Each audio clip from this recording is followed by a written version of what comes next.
prior to the holding of the Action for Climate Summit scheduled for next September in the United States of America. The climate and forest experts of the Economic Community of Central African States gathered in Libreville in order to speak with one voice on interests of African forests. A demonstration turns into a confrontation with the police in Hong Kong. Demonstrators are against government plans to allow extradition to mainland China. These are our top stories. Stay tuned for more details in this newscast.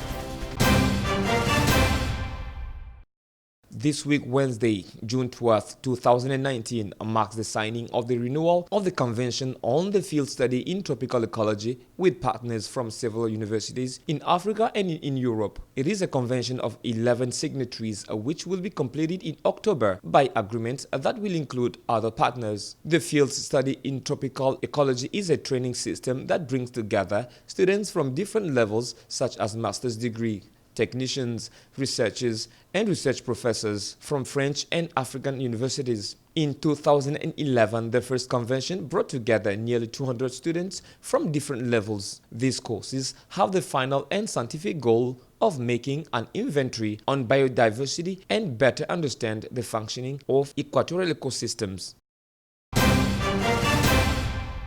A seminar bringing together economic experts from the Economic Community of Central African States (ECAS) and Economic Community of West African States (ECOWAS) studied this week in Libreville in order to optimize public investment management. Examining the limits of current planning and implementation practices of investment projects in order to design a new model that would make the management of public investment in ECAS and ECOWAS zones more effective and efficient. This is the objective of the meeting by economic experts held this week in Libreville, the capital of Gabon. In Gabon, the government has put in place a legal and institutional framework dedicated to the management and promotion of investments, particularly with the High Investment Council of the National Agency for Investment Promotion. Since October 2018, the port of Lomé is the first container port in West Africa. After inaugurating its third platform in October 2014, today the authorities want to set up a multi-service platform that will unclog the port's structure, but especially to accelerate the processing of goods and increase the harbor container traffic. With 16.60 meters deep, the port of Lomé is the only deep water port on the West African coast that can accommodate third-generation ships. Since October 2018, it is the first container terminal in West Africa, because the volume of containers that passes through it has almost tripled in 5 years to reach 1.2 million TEU, the 20-foot equivalent unit in 2017 against 311,500 TEU in 2013, consequence of a favorable location compared to its opponent border.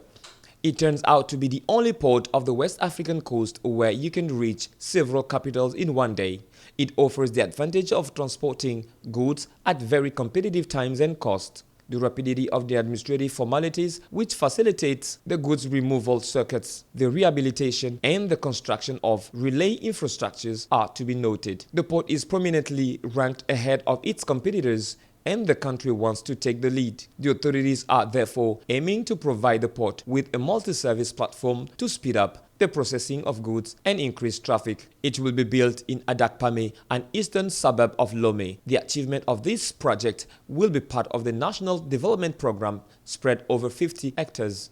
This multi-service logistics park will ultimately include a PAL access road, a secure gate complex at the edge of the port area, a parking space, basic infrastructure, a control center, offices, housing and facilities, restaurants, and among others. In addition to Lomé, the Ovendo port in the Gabonese capital also had a new seaport in October 2017. For its part, the port of Abidjan has engaged into a major project to modernize its facilities since March 2019 to maintain its position.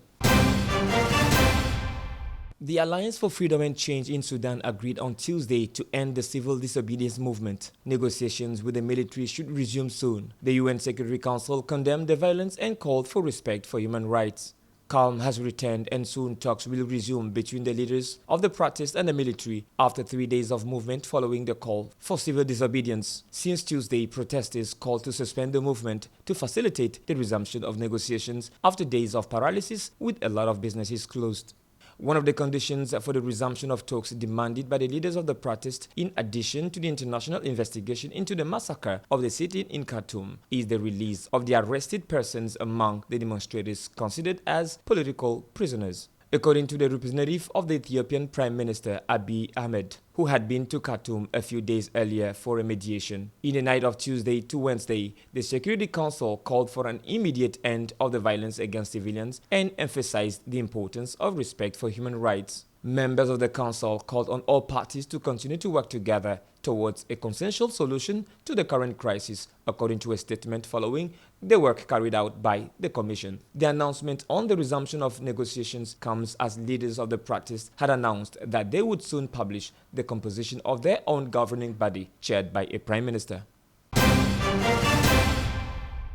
In Madagascar, for the 8th edition of the International Tourism Fair, the ITM 2019, the organizers had prepared a large event with an exhibition space up to 30,000 square meters against 15,000 for the previous edition. With the primary aim of developing Madagascar's tourism, the International Tourism Fair Madagascar 2019, supported by a detailed program of the government, will focus on new prospects for the development of the tourism sector.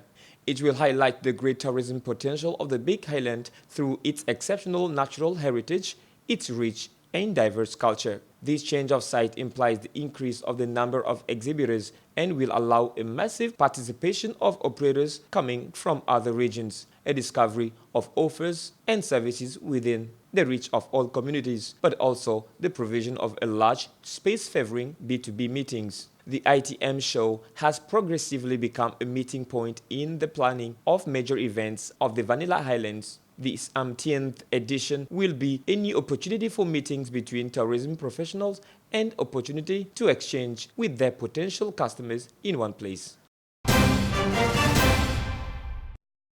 In Hong Kong by Thursday morning, the crowds had largely dispersed around government headquarters, where police and protesters had pitched battles on Wednesday. The protesters were angry about plans to allow extradition to mainland China.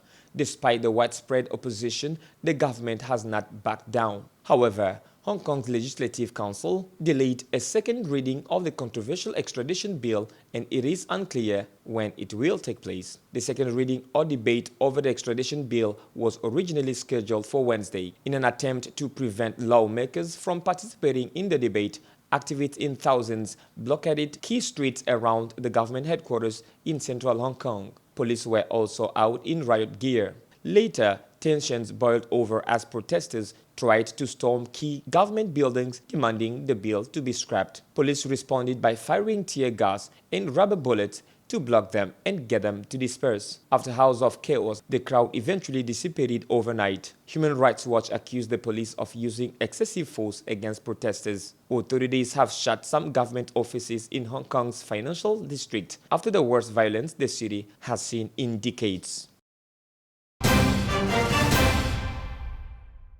Prior to the holding of the Action for Climate Summit scheduled for next September in the United States of America, the climate and forest experts of the Economic Community of Central African States gathered in Libreville in order to speak with one voice on interests of African forests.